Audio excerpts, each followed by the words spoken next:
My father threatened to write me out of his will if I didn't give my sister my house. He didn't know I kept a folder, a karma audit, proving she'd already spent her inheritance years ago. He thought he had power over me.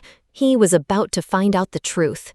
It was a Tuesday when the phone rang, my father's name, Richard, flashing on the screen with an uncharacteristic cheerfulness that immediately put me on edge. Our conversations were usually perfunctory, brief updates on his health or my work, never marked by this kind of manufactured warmth. The cheerfulness was a tool, and I knew from long, painful experience that it was only ever deployed when he wanted something. "Ethan, my boy," he'd said, his voice smooth as honey. "How about I stop by this evening? There's something your sister and I would like to discuss with you." The invitation sat in my mind like a ticking bomb. I agreed, of course. Saying no was not an option in our family's unspoken constitution. But a knot of old, familiar dread tightened in my gut. For my entire 32 years, I had been the family's responsible one, the fixer, the family ATM, the rock against which my older sister Emily's chaotic life was allowed to crash without consequence. I had saved my money, meticulously tracking every penny in spreadsheets that chronicled a decade of discipline. I had bought my own small house in a quiet suburb and built a life of steady, quiet competence. Emily, the golden child, had been given a house, a gift, they called it. She promptly sold it to fund a series of disastrous pyramid schemes and lavish shopping sprees. A whirlwind of bad decisions cushioned our parents' endless support. Now she lived in their guest house, a perpetual victim of her own poor choices, her narrative of struggle carefully maintained by her enablers. As I waited for them to arrive, I tidied my living room, the space I had painstakingly designed and paid for myself.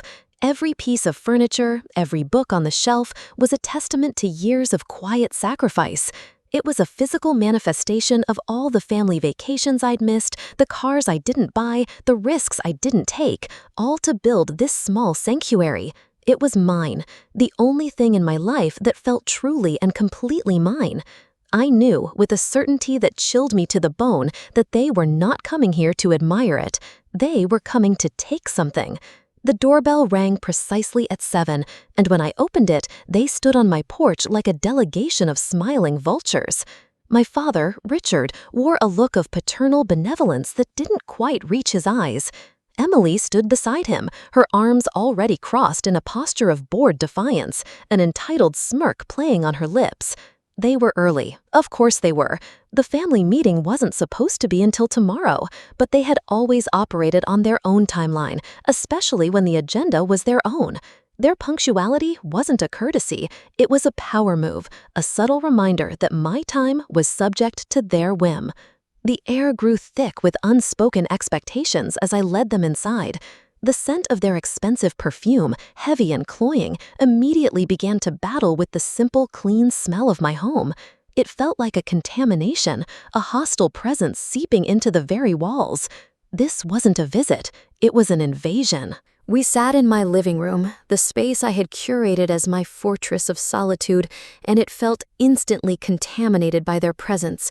Richard launched into meaningless small talk, asking about my job at the financial firm with a feigned interest that was almost more insulting than his usual indifference. He was performing the role of a concerned father, a transparent and poorly rehearsed act. Emily remained silent, her attention fixed on her phone, the bright screen illuminating a face set in a permanent state of boredom. She would occasionally sigh, a sound of pure theatrical suffering, as if my very existence was an inconvenience she was being forced to endure. The whole scene was a carefully orchestrated prelude, designed to soften the target before the strike. Finally, my father leaned forward, placing his hands on his knees in a gesture I knew from childhood was meant to convey grave sincerity. "Son," he began, his voice dropping into a confidential, earnest tone, "your sister has been going through a really tough time lately." I had to physically bite the inside of my cheek to keep from laughing. Emily's tough time was a permanent state of being, a self-inflicted crisis funded entirely by our parents' checkbook. "We've been thinking," he continued, his eyes flicking toward Emily, who finally looked up from her phone with a gleam of pure, undisguised expectation. "We think you should give Emily your house." The words hung in the air, so absurd, so monumentally audacious that I couldn't contain it. I laughed. It wasn't a small chuckle, it was a real, barking laugh that seemed to startle all three of us with its raw, incredulous sound. "Give her my house?" I repeated, the words tasting like ash in my mouth. "What are you talking about?" Richard's face tightened, the benevolent mask slipping to reveal the cold, hard steel beneath. The performance was over. "She needs it more than you do, Ethan," he stated, not as an opinion, but as an undeniable fact. "You don't have a family, no kids. This house is too much for just one person. She's struggling, and it would be the right thing to do." Emily nodded in perfect sync, adding in a long-suffering tone, "I just need a fresh start, a real place to get back on my feet." This from a woman who was living rent-free in a fully furnished guest house with zero responsibilities. The sheer, unadulterated entitlement was breathtaking. They weren't asking, they weren't suggesting, they were informing me of a decision they had already made on my behalf. My home, my sanctuary, the physical result of a decade of my labor, was being reallocated as if it were a communal family asset that I was merely borrowing. The rage that had been simmering just below the surface began to boil. This wasn't about need, it was about convenience. Their convenience. They had enabled Emily into a corner, and now they expected me to sacrifice my entire life's work to bail them out. They didn't see me, my work, or my life. They only saw a solution to their problem. I looked from my father's determined face to my sister's petulant pout and felt something inside me snap. It wasn't loud or violent, it was a quiet, cold severance. The final thread of familial obligation that had bound me for 3 decades, a thread I had allowed them to weave into a suffocating shroud, had just been cut.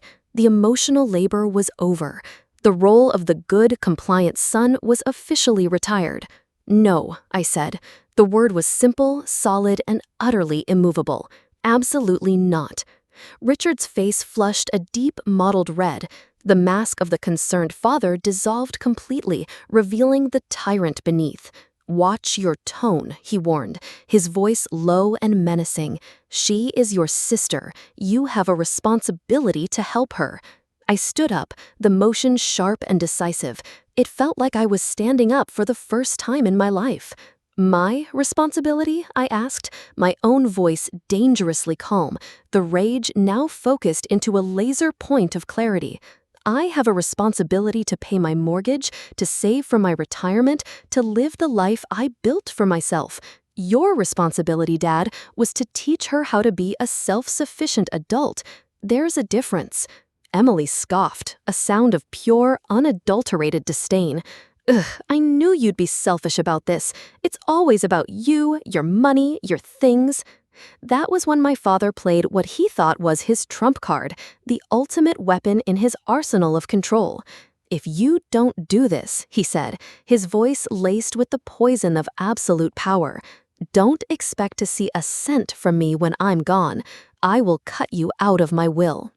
He delivered the line with such finality, such smug certainty that it would crush me. He expected me to crumble, to beg, to trade my home for the distant promise of his approval. Instead, a cold, liberating clarity washed over me. This was the moment, the culmination of a lifetime of being devalued, dismissed, and drained. This was the point of no return. "Go ahead," I said, a humorless smile touching my lips. I turned and walked to the small filing cabinet in my office, my movements precise and deliberate. I pulled out a single, neatly organized folder. A karma audit, I'd called it in my mind. A private accounting of every financial injustice, every one-sided loan that was never a loan. Returning to the living room, I dropped the stack of paperwork onto the coffee table with a satisfying thud, the sound of receipts. Cut me out, I repeated, looking directly at Emily, whose face had gone pale with a dawning, horrified understanding. Because guess what? Emily already took her inheritance. I tapped the top document, a copy of the deed to the house Bate given her 5 years ago, complete with the appraisal value at the time. This property, which she sold for cash, was worth more than the entire liquid value of your current estate. She's already gotten her share. I, on the other hand, have received nothing from you my entire life. So please, write me out. But don't come knocking when you need help, because my door will be permanently closed. The silence that followed was absolute. A perfect vacuum where their entitlement used to be. For a long moment, nobody moved. The air in the room was thick with the fallout from the truth bomb I had just detonated. My father's face cycled through a series of emotions. First shock, then pure, undiluted rage, and finally a sort of deflated disbelief. He looked at the paperwork on the table, then at me, as if seeing a complete stranger for the first time. The compliant, quiet son he knew was gone, replaced by this cold, calculating man who kept receipts. It was Emily who broke the silence. Her voice was a shrill screech that grated on the ears, the sound of a lifetime of entitlement being challenged for the very first time. That was a gift. You can't put a price on family support. The hypocrisy was so profound it was almost beautiful. I let out a short, bitter laugh. Apparently you can, I countered, my voice as cold and hard as ice. And the price of my support is exactly one house, which you cashed in and squandered. You don't get a second one at my expense. Dad finally found his voice, pointing a trembling finger at me, his face a mask of indignation. You ungrateful brat, after everything we've done for you? The accusation was so ludicrous, so completely detached from reality, that it almost sent me into another fit of laughter. Everything you've done for me? I echoed, my voice dripping with the sarcasm of 32 years of accumulated resentment. Let's review the ledger.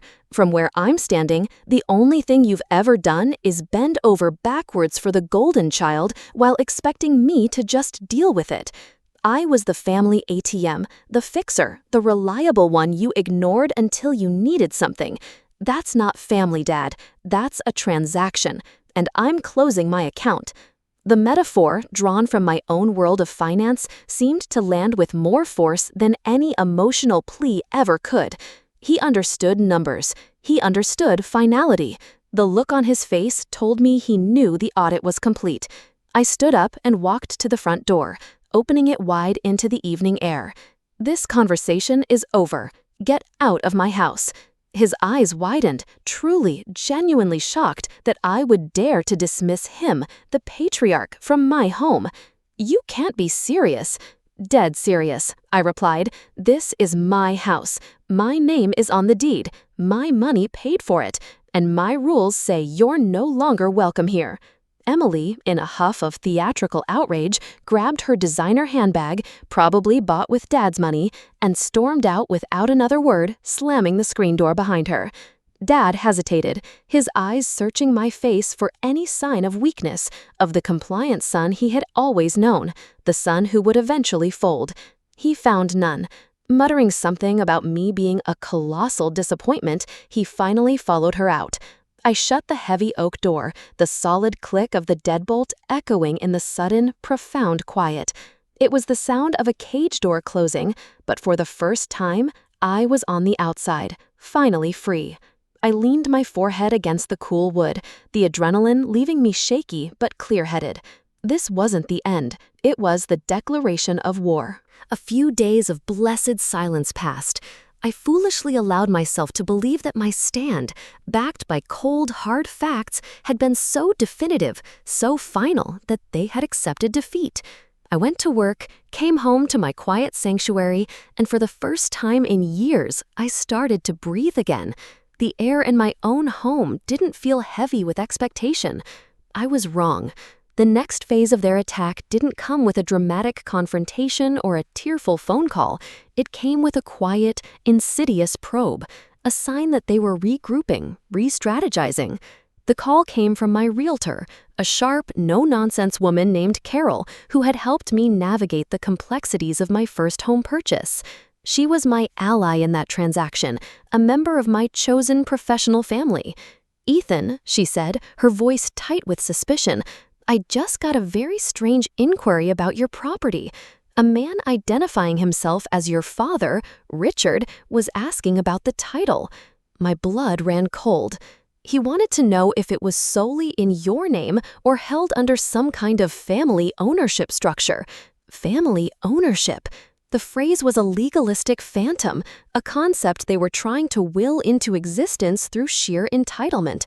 "What on earth is he talking about?" I asked, though I already knew the answer. I reassured him that you were the sole owner, but he was very persistent, Carol continued. I told him title information was a matter of public record if he cared to look it up himself. I thanked her, my mind racing. She accepted my reassurances, but ended the call with a warning that echoed in my head. "Be careful, Ethan. In my experience, when people start asking questions like that, they're not just curious. They're looking for a loophole." Her words hung in the air long after I hung up. A loophole. My father, who had never shown the slightest interest in the mechanics of my mortgage or the details of my closing, was now investigating the legal title to my property. The reason was as obvious as it was sickening. He hadn't just threatened to cut me out of his will. He was actively searching for a way to seize my primary asset, to take what was mine because he felt it should be his to distribute. The quiet of my house suddenly felt fragile. It was no longer just a home. It was a territory, a fortress whose defenses were now being tested not by force, but by cunning. I spent the rest of the evening in my office pulling up every digital document related to the purchase: the deed, the mortgage agreement, the records of the wire transfer for the down payment, the emails with my loan officer. I compiled them all into a new, secure digital folder, a folder I labeled the War Chest. My competence, the very quality they had always dismissed as boring, was about to become my weapon. They thought I was just Ethan, the quiet son, the pushover. They were about to learn that I was also a meticulous financial analyst who documents everything. And I had all the receipts. The notification lit up my phone screen at 9 p.m. that night. A single, chilling line of text from my home security app: "Motion detected, front door." My stomach plummeted. I wasn't expecting anyone. My heart hammering against my ribs, I pulled up the live feed. And there they were, illuminated in the eerie, ghostly glow of the infrared camera. My father and Emily standing on my porch. But they weren't alone. With them was a third man carrying a large metal toolbox, a locksmith. For a moment, I was paralyzed by the sheer, breathtaking audacity of it.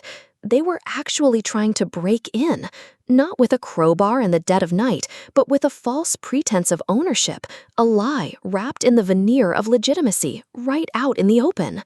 Shaking with a rage so pure it felt like electricity, I activated the two-way audio feature.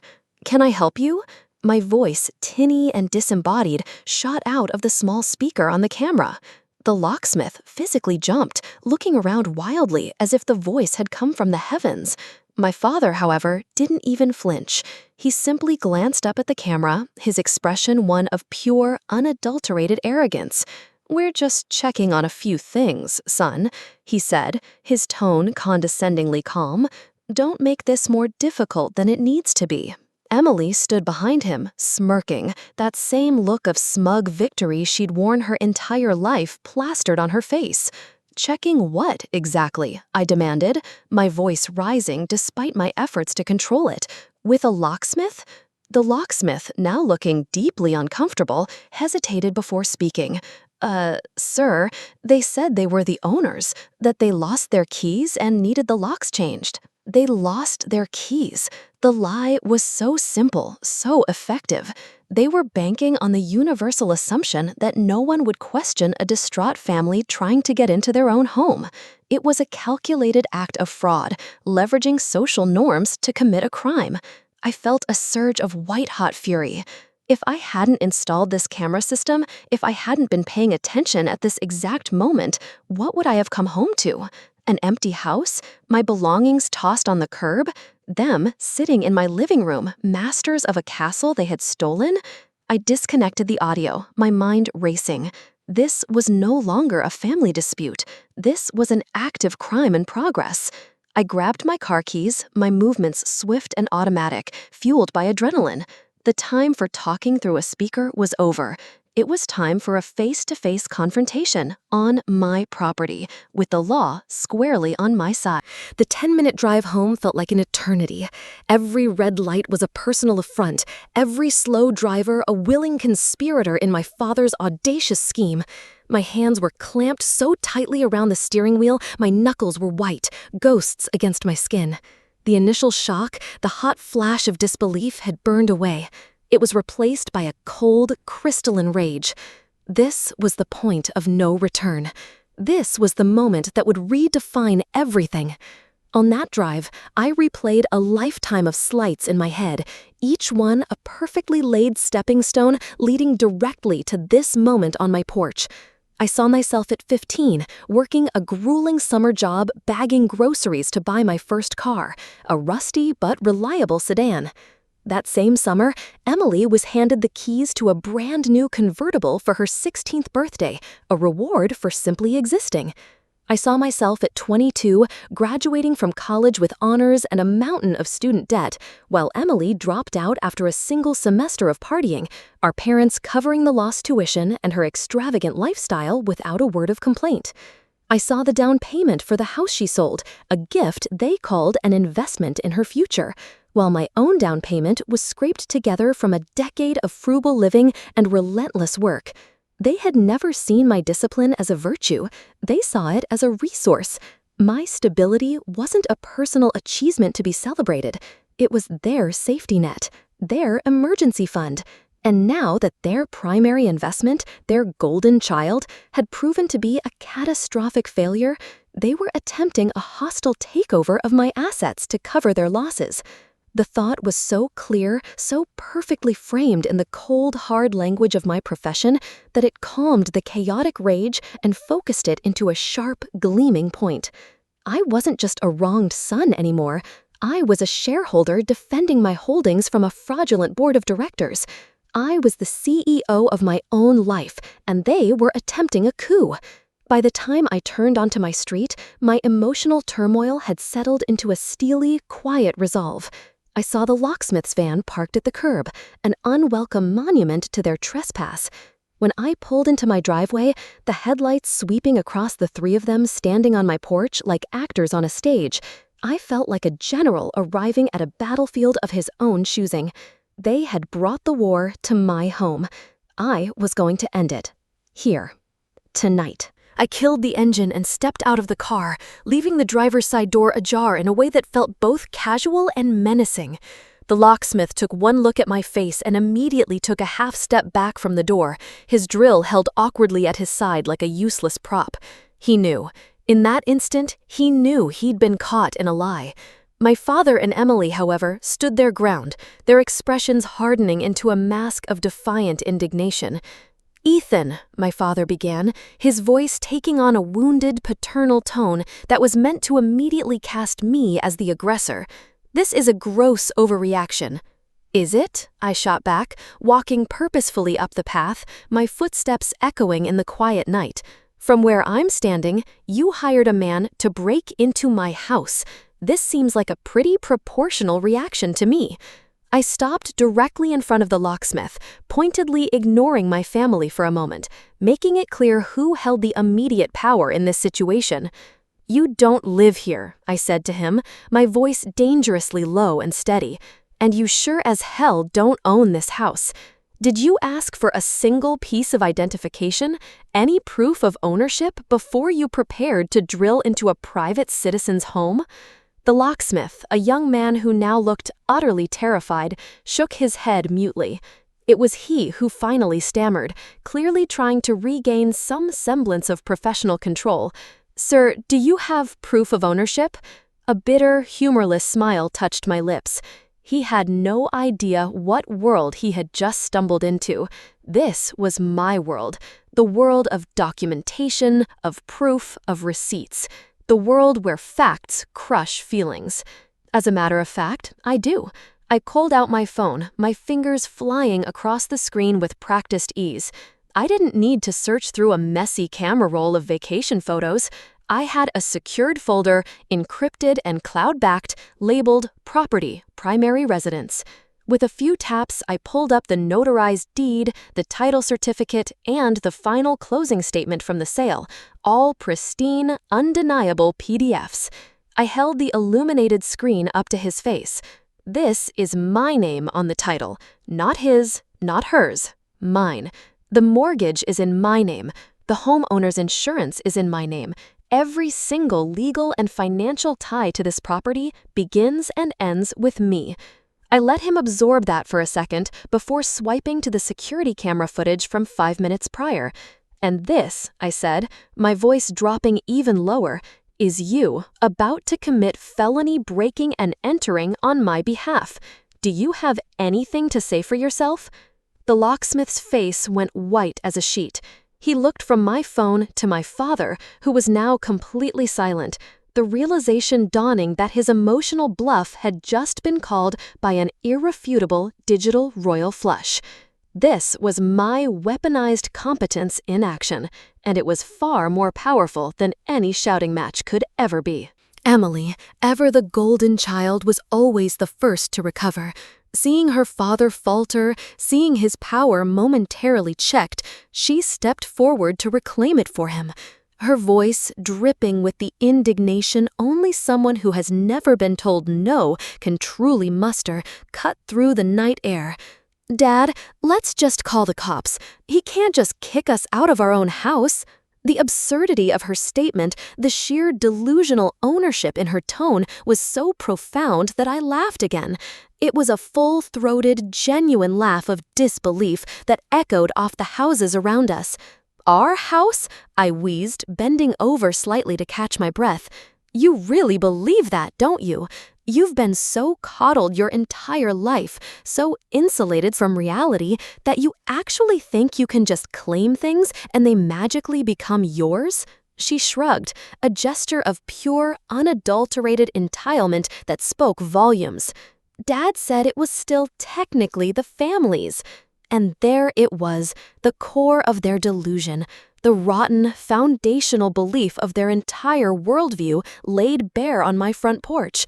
My father, the man who had spent my whole life showing me I was second best, had convinced himself and his vapid daughter that my success was a communal asset, a fund from which they could withdraw at will. My patience evaporated. Done. "All right," I said, my smile turning sharp and predatory. "Let's do it. Call the cops." They froze. My sudden agreement had short-circuited their strategy. I gestured expansively with my phone, a silent invitation. "Please, I insist, get them out here. I would love for you to explain to an officer of the law your fascinating legal theory of technical family ownership over a property you have absolutely no legal claim to." My father's eyes darted toward his car, the primitive fight-or-flight instinct finally kicking in. But Emily, blinded by a lifetime of always getting her way, couldn't comprehend defeat. She doubled down. "You can't prove this house wasn't meant for me. Dad always planned for me to have a nice place." "Oh, this is my favorite part," I said, my thumb tapping the screen of my phone again. "Because according to my mortgage origination documents, I took out a loan for $400,000. According to my closing papers, I signed the deed. And according to this wire transfer confirmation, I zoomed in on the large, unassailable figure. I made the down payment of $80,000 from my own personal savings account.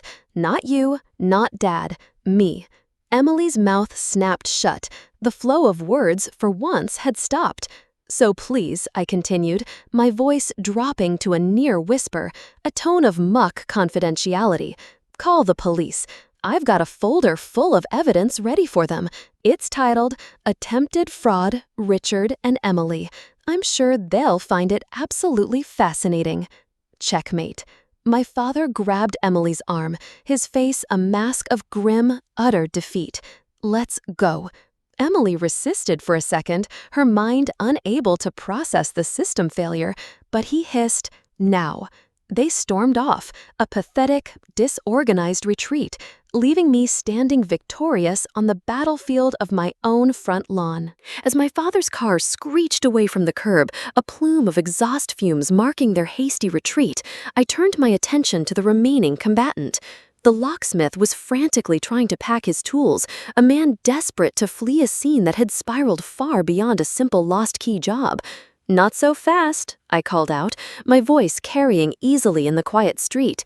He flinched, turning slowly to face me, his expression a mixture of fear and resentment. "We need to talk." He tried to play it cool, to revert to the role of the uninvolved tradesman. "Look, man, I didn't know. I was just doing my job." "You didn't know?" I repeated, taking a slow, deliberate step closer. "That's your excuse?" A man points to a house and says, "That's mine, drill the lock," and you just do it? No ID, no deed, no questions asked? Is that the official training policy at your company, or are you just exceptionally trusting? He had the audacity to look annoyed, as if I were the one holding him up. "I don't need this a lecture. I didn't even start drilling." "Oh, you were about 5 seconds away from aiding and abetting an unlawful entry," I corrected him, my voice flat and devoid of emotion. "You were an active participant in an attempt to illegally seize my property. Do you understand the civil liability you and your company just narrowly avoided? Forget the criminal charges for a moment. I could sue your company into the ground for gross negligence. The legal principle is clear. A professional has a duty of care. Your duty was to verify ownership, and you failed spectacularly." He sighed, the sound loud and put upon, the universal sound of a man who refuses to take responsibility. "Fine, I get it. I should have asked for ID. Are we done here?" I narrowed my eyes. We were far from done. He wasn't just a guy who made a mistake. He was a piece of evidence. He was the corroborating witness to their entire fraudulent attempt. "No, give me your business card." That got his full attention. His jaw tightened. "Why?" "Because I'm going to need the name of your company," I said, my voice as calm as a frozen lake. "When I file my police report, I want to be able to give them the name of the business that so eagerly dispatches its employees to help citizens commit felonies." He paled. The words police report had the desired effect. This was no longer a verbal altercation he could just drive away from. I had made it official. I held out my hand, palm up, an undeniable command. "The card, now." With a frustrated grunt, he yanked a crumpled card from his wallet and slapped it into my palm. "Thanks," I said, glancing down at the company logo. "And just so we're clear, this is your one and only warning. If I ever see you or anyone else from your company near my property again without a court order, this conversation will be with my lawyer, and he's much more expensive than I am." Without another word, he scrambled into his truck and peeled out, leaving a faint smell of burnt rubber in the air. I looked down at the card in my hand. It wasn't just paper. It was ammunition. I walked back inside, the locksmith's business card clutched in my hand like a trophy won in a brutal, unexpected skirmish. My heart was still pounding, but the chaotic, white-hot rage from moments before was now cooling, channeling itself into a cold, methodical purpose. It was time to build my case. It was time to stop reacting and start acting. I wasn't just going to defend my property anymore. I was going to create a record so clear, so damning, that they would never again be able to dismiss their actions as a simple family misunderstanding. My first call was to the locksmith company. A cheerful operator answered, "Thanks for calling. How can I help you?" "Yes," I began, my voice deliberately calm and collected, the voice of a man who is in complete control. "I need to file a formal complaint. One of your technicians was dispatched to my home moments ago. He was about to drill my lock at the behest of two individuals who have no ownership of this property. He performed zero verification. He asked for no identification. He was, in effect, about to facilitate an illegal entry into my home based solely on their word. There was a stunned silence on the other end of the line. The operator's chipper tone was gone, replaced by one of grave seriousness. "Sir, that is absolutely against our protocol. Do you have the technician's name?" "I do," I said, reading the name clearly from the card. "And I have him, my father, and my sister on high-definition video. I want this escalated to your management and your legal department immediately. Your company just incurred significant liability through the gross negligence of your employee." She stammered out an apology, assuring me it would be taken very seriously.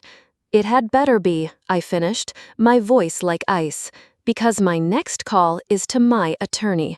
Have a nice day." I hung up before she could respond. One down.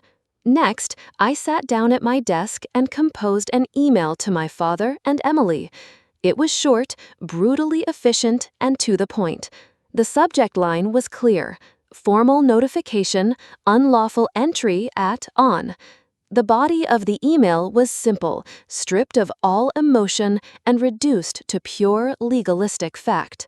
This email serves as formal notification that at approximately 9 p.m. this evening, you attempted to gain unlawful entry to my property with the assistance of a hired locksmith. This event has been recorded on video. All further communication regarding this or any other matter should be directed to my legal counsel. Any future attempts to access or enter my property will be met with immediate police involvement and my full cooperation in pressing criminal charges. Consider this your one and only warning. I attached the video clip from the security camera, a silent, damning piece of digital evidence. I hit send. The paper trail was now established. I was no longer just the emotional son caught in a family drama. I was the plaintiff, building an irrefutable case, brick by methodical brick. The following morning, I called Arthur Vance, my lawyer. I had put him on retainer a year ago after a particularly ugly family discussion about a loan for one of Emily's failed ventures. The move had felt paranoid at the time, excessive even, but now it seemed like the sanest, most prescient decision I had ever made. Arthur was a sharp, older man who specialized in the messy intersection of family law and estate litigation. He was my chosen family, an ally I paid for, and he was worth every cent. He listened to my clipped, factual account of the previous night's events without a hint of surprise, only interrupting to ask for clarifying details. "So, let me summarize," he said when I finished, his voice a dry, calming baritone that cut through my lingering adrenaline. "Your father and sister, after failing to guilt you into surrendering your home, attempted to seize it through fraudulent means by hiring a third party, and you have it all on high-definition video." "That's the short version, yes," I confirmed. "Ethan, this has moved beyond a family squabble," Arthur stated, his tone shifting from analytical to instructional. "This is attempted fraud and could even be argued as conspiracy. You need to file a police report immediately, not to have them arrested necessarily, but to create an official, unimpeachable record of their actions. This report becomes a foundational document if this escalates." "Escalates how?" I asked, though I already suspected the answer. "To the will," Arthur said, anticipating my next thought with unnerving accuracy. "Your father threatened to disinherit you. Now that you've thwarted him so publicly, he's going to feel cornered. A cornered narcissist will always act vindictively. He'll likely try to amend his will to cut you out entirely, an act of ultimate post-mortem punishment." I felt a familiar pang of weary resignation. Can he do that? "He can try," Arthur explained, and I could almost hear him leaning forward at his desk. "But we can fight it. What you're describing is a classic case of undue influence. We will argue that your sister is pressuring a vulnerable parent to act against the interests of his other child. Your police report, the video evidence, the complaint against the locksmith company, all of this builds a narrative. It proves a clear and escalating pattern of malicious and manipulative behavior directed at you. It would make it very difficult for him to argue in probate court that he was of sound mind and free from coercion when he wrote you out. This was it. This was the weaponized competence I needed. It wasn't just about anger anymore, it was about strategy. Arthur was providing me with a legal battle plan. "What do you need me to do?" I asked, my voice firm. "Go to the police station, today, file the report, get the incident number, send it to me. And from this moment on, you do not talk to them.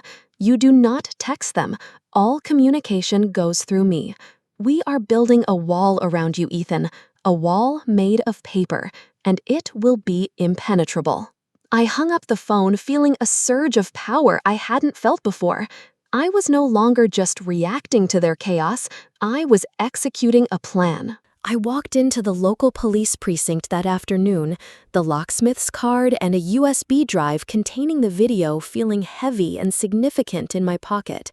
The air inside smelled of stale coffee and bureaucracy, a scent I usually found oppressive, but today it smelled like order.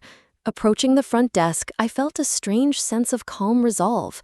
I was crossing a line, inviting the sterile, impartial world of the law into the messy, emotional sanctuary of my family, and it felt like a necessary, cleansing act. "I need to file a report," I told the weary-looking officer at the desk, my voice steady, "regarding an attempted unlawful entry." He raised a skeptical eyebrow, an expression that suggested he was accustomed to far more dramatic tales that usually dissolved under questioning. "Do you have any proof?" he asked, his tone flat. I laid it all out, methodically and calmly, just as Arthur had advised. I didn't editorialize or complain. I just stated facts. I described the initial demand for my house, the subsequent threats, and the precise events of the previous night. I presented the locksmith's business card and explained the formal complaint I had already filed with his company. Finally, I offered him the USB drive. "The entire incident is on video," I said simply.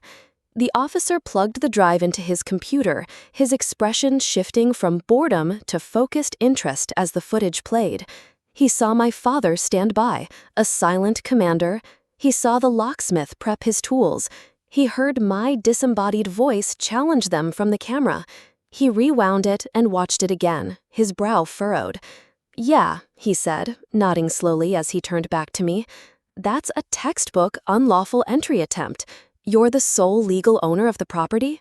I produced the digital copies of my deed and title on my phone. He studied them for a moment, comparing the name to my driver's license. "Okay, we can file this. Since they didn't actually breach the threshold, the charge itself would likely be minor.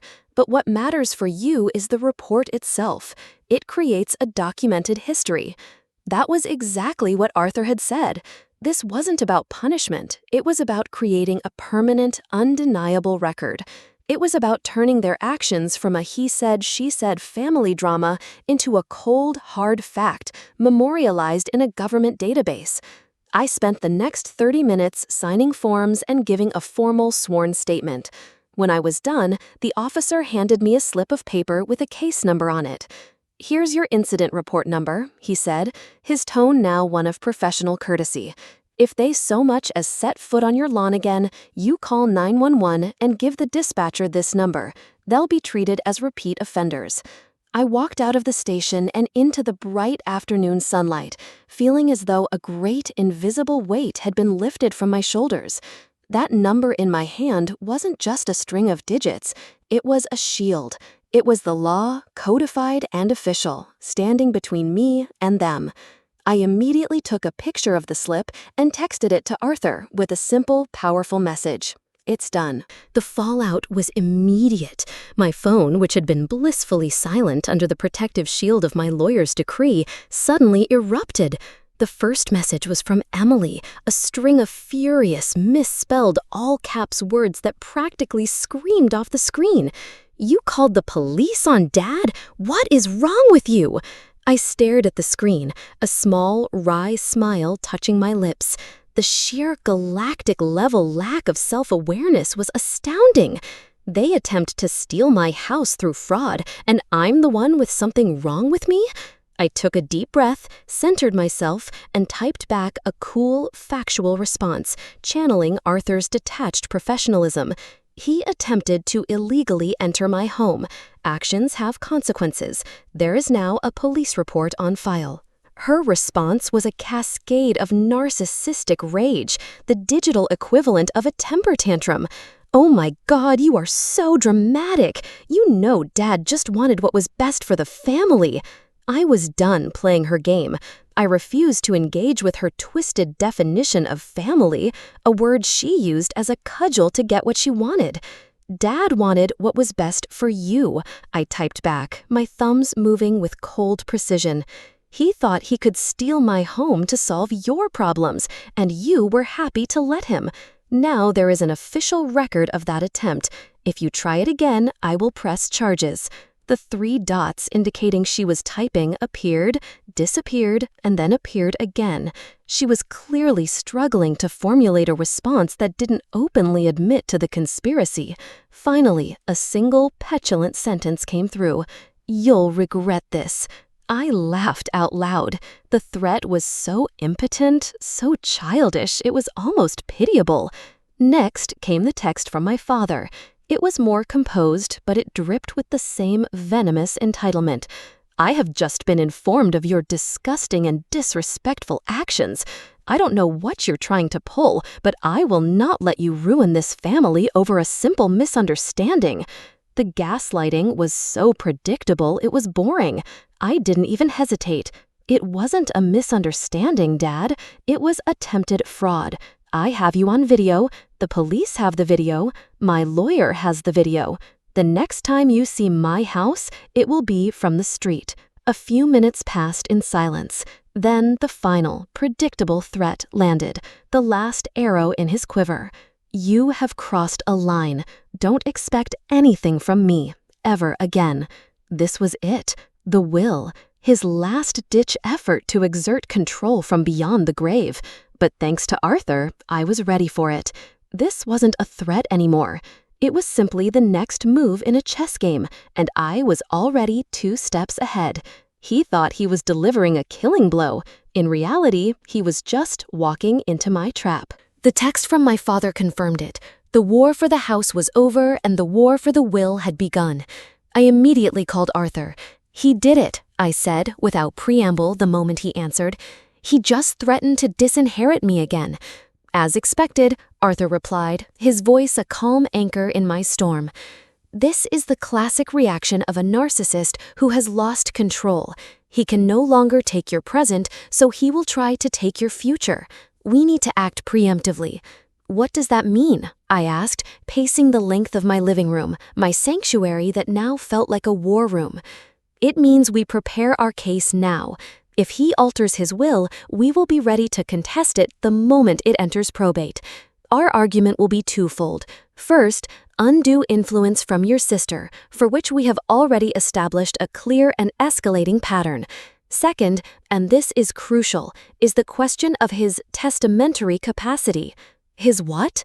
The legal jargon was a foreign language, but one I was eager to learn. "His mental state," Arthur clarified. "We will argue that his judgment is so clouded by his pathological favoritism and his blind rage at being defied that he is no longer capable of making a rational, sound-minded decision regarding the distribution of his assets. Your evidence, the video, the police report, his threatening texts, all of it points to a man acting out of malice, not reason.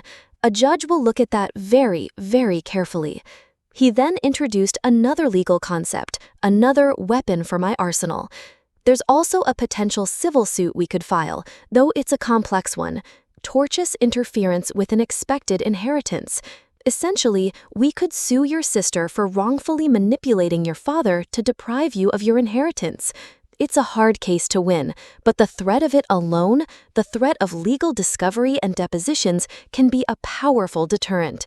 I felt a dizzying sense of empowerment. I had spent my entire life feeling helpless against their whims, fighting their emotional games with my hands tied. Now, armed with legal terminology and a clear, logical strategy, I felt formidable. I was no longer their victim. I was an opponent, an equal. "So what's the next step?" I asked, my voice steady. "Nothing," Arthur said, and for the first time I could hear a distinct smile in his voice. "We wait. We have our ammunition loaded and ready. Let him make the next move. He'll likely consult his own lawyer, who, if they have any sense at all, will tell him that a will amended under these circumstances will be a litigation nightmare. You've already won, Ethan. He just doesn't know it yet." I hung up the phone, the house around me feeling more like a command center than a home. I had built my fortress, and now, with Arthur's help, I had mined the surrounding fields. Let him come. I had expected the next move to be a letter from a lawyer, a formal, sterile declaration of his intentions. I was wrong. Narcissists rarely delegate the satisfaction of a final confrontation. 2 days later, as dusk settled over the neighborhood, casting long shadows across my lawn, I saw his car pull up to the curb. There was no locksmith this time, no smirking sister riding shotgun, just him. He got out of the car and walked up my driveway with a slow, deliberate stride, his face a mask of cold, imperious fury. This wasn't a negotiation. It was an attempted intimidation, a final bid to reassert his dominance. I had a choice. I could ignore him, as Arthur had advised, and let the wall of paper do its job. I could call the police and enforce the boundary I had so recently established. Or I could face him, one last time, on my own terms. I chose the latter. I needed this confrontation, this final verbal severing of the toxic cord that had bound us. I took a deep breath, centered myself, and opened the door just as he was raising his hand to knock. He was startled, the motion of his hand freezing midair. He'd expected to be the one to initiate, to command the stage. I had seized the initiative. He recovered quickly, his eyes narrowing. "We need to talk," he said, his voice a low growl. "No," I replied calmly, not moving from the doorway, making it clear this was a threshold he would not cross. "We don't. I believe my last communication was quite clear. All correspondence is to go through my attorney." "I'm not talking to some damn lawyer. I'm talking to my son," he spat, the words a desperate attempt to pull me back into the old dynamic. "You lost the right to call me that when you tried to steal my home," I said, my voice flat and devoid of the old emotional hooks he was so used to grabbing. I was amazed at my own calmness. The old fear, the reflexive, deeply ingrained need for his approval, was gone. It had been burned away in the fire of the last week, leaving only the cold, hard steel of resolve. He tried to push past me into the house, a move born of pure, lifelong habit, of a man who had never been denied entry anywhere in his own mind. I blocked him, placing a firm hand on the doorframe, my body an unmovable object. "You are not welcome here, Dad. You are trespassing on my property, the same property you are on record with the local police for attempting to illegally enter." His face went pale. The mention of the police report, the officialdom of it, was like a splash of ice water. He had likely assumed it was a bluff, another move in our private game. "What the hell are you talking about?" he stammered, his bravado finally cracking. "I'm talking about incident report number 74B193, I said, reciting the number from memory, letting the bureaucratic precision of it land with its full weight. "It details your actions on Tuesday night. It's a public record now. Would you like me to read it to you?" He stood there, speechless, his authority crumbling in the face of my meticulous, documented reality. The final trespass wasn't him breaking into my house. It was him trying to break through the new, unassailable boundaries I had built around my life. And they held. He stared at me, his mouth opening and closing silently, like a fish gasping for air in an alien atmosphere. The power dynamic, the fundamental physics of our family universe for the past 32 years had been irrevocably shattered. I was no longer the child satellite orbiting his gravitational pull, seeking warmth and approval. I was the property owner, stating cold, hard facts. You wouldn't," he finally managed to stammer, the words weak and thin. "I already have," I said, my voice calm and devoid of heat, the voice of an auditor presenting his findings. "And that's not all. After you made your threats via text, I had another conversation with my lawyer, Arthur Vance. You should write that name down. He's an expert in estate litigation. He informed me that any attempt you make to alter your will now would be seen by the court for exactly what it is, a vindictive act made under duress and a clear pattern of undue influence from Emily. We are fully prepared to contest it." I leaned against the doorframe, crossing my arms, a picture of relaxed finality. I let the full weight of my words sink into the silence between us. I had taken away his ability to manipulate me emotionally, and now I was methodically dismantling his ability to control me financially. I had turned his last weapon back on him. "So here are your options," I continued, laying out the new terms of our relationship not as a plea, but as a business proposal. Option A, you leave now. You accept that this house is mine, and you leave your will as it is. Emily has already received her share, far more than her share, in fact. I will have mine, we will live separate lives, and I will not pursue any further legal action for your attempt to defraud me." His jaw clenched, a muscle twitching in his cheek. I could see the rage in his eyes, the impotent fury of a king being deposed in his own throne room. "Option B," I said, my voice dropping slightly, becoming more serious. "You try to fight me. You change the will. And I will tie up your estate and probate court for years. I will subpoena your financial records, every last one. I will depose Emily under oath and have her account for every dollar you have ever given her. I will use the police report and the video evidence to paint a picture of your state of mind that no judge in this state will ignore. Your legacy won't be one of a successful patriarch. It will be a public record of manipulation, favoritism, and fraud."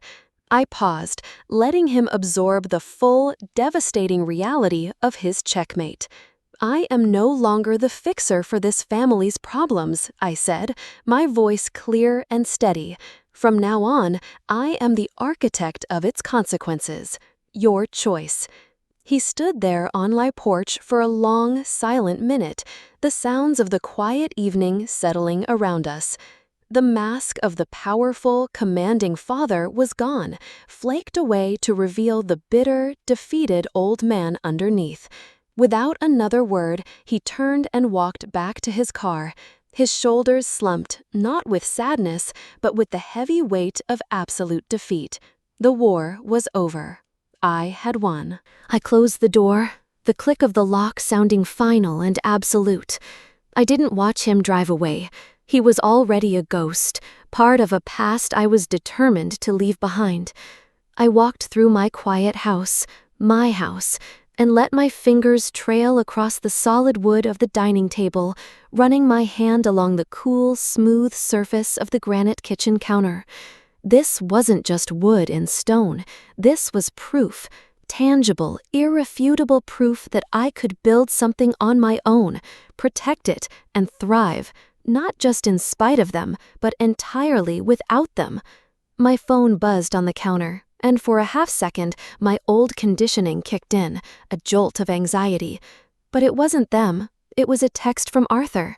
He called my office, left a message for me with his lawyer's information, said he wants to resolve matters. You did it, Ethan. A slow smile spread across my face, real and unforced. I looked out the bay window at the darkening street, at the lights of other homes blinking on, each one a small universe of its own. The best revenge, I realized in that quiet moment, wasn't the fiery confrontation. It wasn't the legal threats, or even the stark, satisfying satisfaction of seeing him so utterly defeated. The ancient Stoic philosopher Marcus Aurelius was right. The best revenge is to be unlike him who performed the injury. My true revenge was the profound, unshakable peace settling in my chest. It was the quiet of my home, now truly a sanctuary, scrubbed clean of their toxic presence. It was the freedom from the crushing weight of their expectations. I had not become them. I had not stooped to their level of emotional blackmail or petty cruelty. I had used logic, evidence, and the law, the very tools of reason from a world they didn't understand. I had fought them on my terms, with my weapons, and I had won. My family, I now understood, was not a group defined by shared blood and a history of manipulation, but by chosen bonds of choice and mutual respect. My family was a man like Arthur Vance, who offered wisdom and alliance. It was a realtor named Carol who gave a warning out of professional integrity. My story was just beginning, and for the first time in my 32 years, I was the sole author. I was no longer the scapegoat, the fixer, or the family ATM. I was Ethan, and I was free. This was my final awakening. So that's my story. It was a long, brutal fight, but in the end, the truth, backed by a well-organized paper trail, won out. Sometimes the hardest thing to do is to draw a line in the sand with the people who are supposed to be closest to you. But true freedom is on the other side of that line. Have you ever experienced a moment that forced you to stand up for yourself against your own family? A time when you had to choose between your peace and their expectations? I'd love to hear your stories and your take on this whole situation in the comments below. Thank you for watching The Final Awakening. If stories like this resonate with you, don't forget to subscribe to The Final Awakening and hit the notification bell so you won't miss the next chapter. Until next time, remember to value your own peace.